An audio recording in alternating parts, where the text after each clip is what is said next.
नमस्कार दोस्तों, मैं डॉक्टर विकास गुप्ता आज आप लोगों का स्वागत करता हूं संध्या आयुर्वेदिक सेंटर कंजावला से। आज की हमारी चर्चा का विषय है क्या करें जब हो जाए गैंग्रीन। यस, गैंग्रीन यानी कि काला पड़ जाना, सड़ जाना, मर जाना। किसका? एक टुकड़े का, एक हिस्से का। इसमें दो प्रकार के गैंग्रीन होते हैं, एक ड्राई गैंग्रीन और एक वेट गैंग्रीन। ड्राई गैंग्रीन में क्या होता है? सूखा, बस मान लीजिए एक टिप है वो काली पड़ गई है। लगभग लोगों में निचले पैर के हिस्सों में, बड़े अंगूठे में या जो उंगलियां हैं उनमें देखने को गैंग्रीन ज्यादा मिलता है।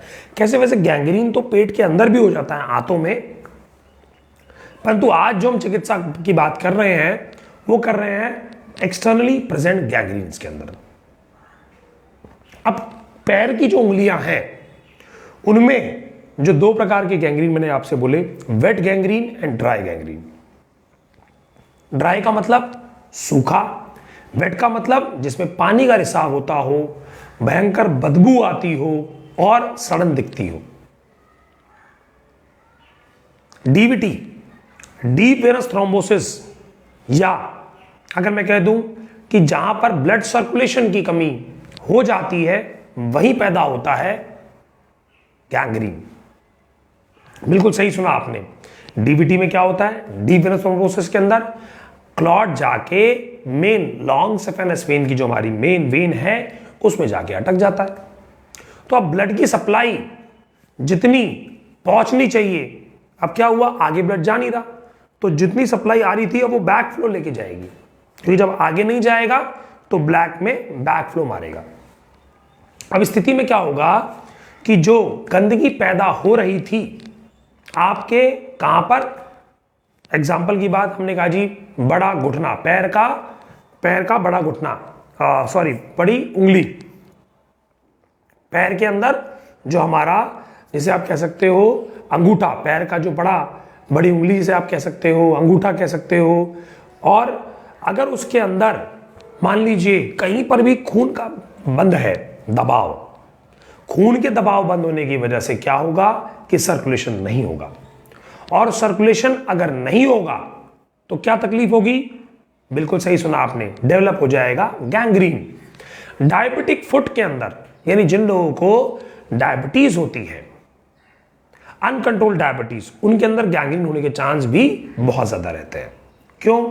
क्योंकि उनके अंदर भी ब्लड, जिसे आप कह सकते हो ब्लड सप्लाई, वो रिड्यूस हो जाती है बिकॉज ऑफ डायबिटिक न्यूरोपैथी। नसों की कमजोरी होने की वजह से खून का दबाव, खून का संचार कम हो जाता है। जब खून का संचार कम हो जाएगा, दबाव कम हो जाएगा, तो उस जगह को जब पर्याप्त खून नहीं मिलेगा तो वहां पर होगा ischaemia. Ischaemia means loss of blood, और जब उसको ब्लड नहीं मिलेगा तो वो हो जाएगी डेड होना शुरू। जब वो डेड होने लग जाएगी तब डेवलप होगा गैंग्रीन। अब वो गैंग्रीन की अगर हम बात करें तो काला पड़ जाना, सड़ जाना, सड़ान लेना, बदबू आना, पानी आना, ये विभिन्न प्रकार से आपने गैंग्रीन को समझा है।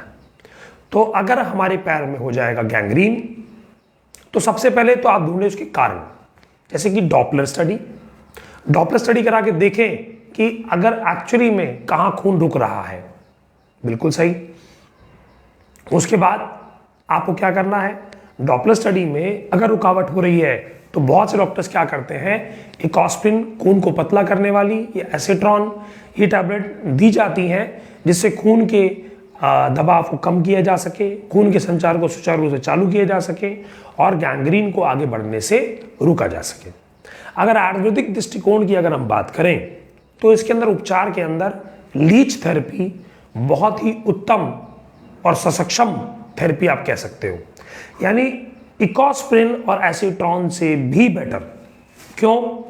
क्योंकि लीच खाली खून पतला नहीं करती, वो डेड सेल्स को कंज्यूम भी कर जाती है।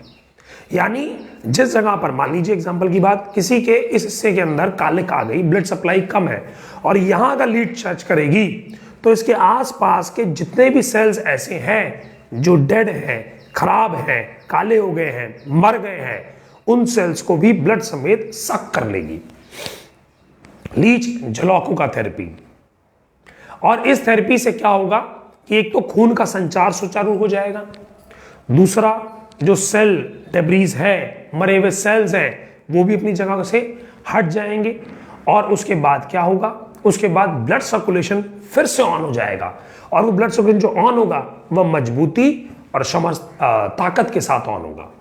और आपका जो डेड सेल्स हैं, जो डेड सेल डेब्रीज हैं, अगर वो वहां से हट जाएंगी तो जो नई खाल आएगी वो बिल्कुल नॉर्मल रूप में आएगी।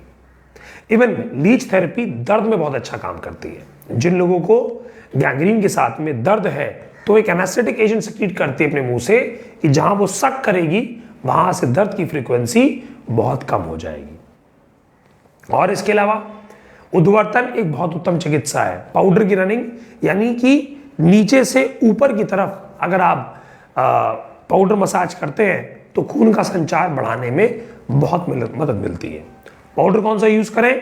कोल कुलत्थादि चूर्ण का प्रयोग कीजिए, जिससे खून के दबाव को, खून की संचार दबाव को कम किया जा सके और खून के संचार को बढ़ाया जा सके। इसके साथ में निम्बुतादि एरंड ऑयल, महामंजिष्ठादि काढ़ा, दोनों को 2-2 चम्मच मिलाकर 1 गिलास पानी में सुबह और शाम दीजिए। निम्बुतादि एरंड ऑयल 1 चम्मच रात को दूध के साथ सोते वक्त दीजिए। और गैंग्रीन के लिए शुद्ध बल्लातक का बड़ा अच्छा वर्णन आचार्यों ने किया। अजमोदादि अभिपत्तिकर चूर्ण, अजमोदादि अभिपत्तिकर चूर्ण इक्वल मात्रा मिले और उसके अंदर आपको ऐड करना है, अगर मैं बोलूं कि 10 ग्राम आपने पाउडर लिया, 5 ग्राम अजमोदादि और 5 ग्राम अभिपत्तिकर, तो उसमें 500 mg आप डाल दें शुद्ध बल्लातक, और वो भी मरीज को दें, क्योंकि वो एंटी गैंग्रेनस है, यानी गैंग्रीन दोबारा पैदा उन्हें नहीं देगा। बिल्कुल सही सुना आपने, दोबारा गैंग्रीन पैदा नहीं होगा। तो इसके लिए आवश्यकता है कि इन द्रव्यों को आप दें। खाने वाली गोलियों के अंदर महातिक्त कषायम टैबलेट 2 गोली सुबह 2 गोली शाम को। गंधक रसायन बहुत जरूरी है बदबू के लिए और वूंड की हीलिंग के लिए। गंधक रसायन 2 गोली सुबह 2 गोली शाम को, और साथ में पंच तिक्त घृत गूगल, ये 2 गोली सुबह 2 गोली शाम को। ये आपको दवाइयां लेनी है, उद्वर्तन करना है और लीच थेरेपी करनी है।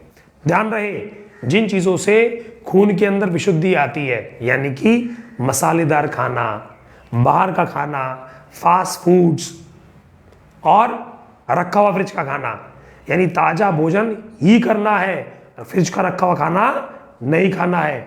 अगर आप ताजा भोजन ग्रहण करेंगे, बाहर का नहीं खाएंगे, तो आपके शरीर में भी एक क्षमता पैदा होगी जो उस गैंग्रीन से लड़ सकेगी। आज हमने पेट के गैंग्रीन की कोई चर्चा इसलिए नहीं करी क्योंकि आज का हमारा जो चर्चा का विषय था वो था फुट गैंग्रीन। और अगले हफ्ते हम फिर मिलेंगे किसी नए विषय के साथ में, किसी नई जानकारी के साथ में। एक सवाल किसी ने भी मुझसे पूछा कि किससे धोएंगे गैंग्रीन। बिल्कुल सही सुना आपने। आप त्रिफला क्वाथ लें, उसमें थोड़ी सी फिटकरी डाल लें, त्रिफला लें, ताजा लें, गर्म पानी में उबाल लें, थोड़ी फिटकरी डाल लें, उससे धोएं और उसके ऊपर जाते आदि का ही लेप लगाएं। जाते आदि घृत का लेप लगाना इसमें उत्तम रहता है जी। जाते आदि का ही लेप लगाएं जिससे गैंग्रीन की बदबू, गंदगी सब हट सके। और आपको रेगुलर बदबू को हटाने के लिए जो मैंने आपको उपचार बताया है, ये उपचार का आपको पालन करना है। आप सब लोगों का इस वीडियो को ज्यादा से ज्यादा लोगों तक शेयर करने के लिए तहे दिल से धन्यवाद। मेरे चैनल पर आने का तहे दिल से धन्यवाद। आप सब लोगों का नमस्कार।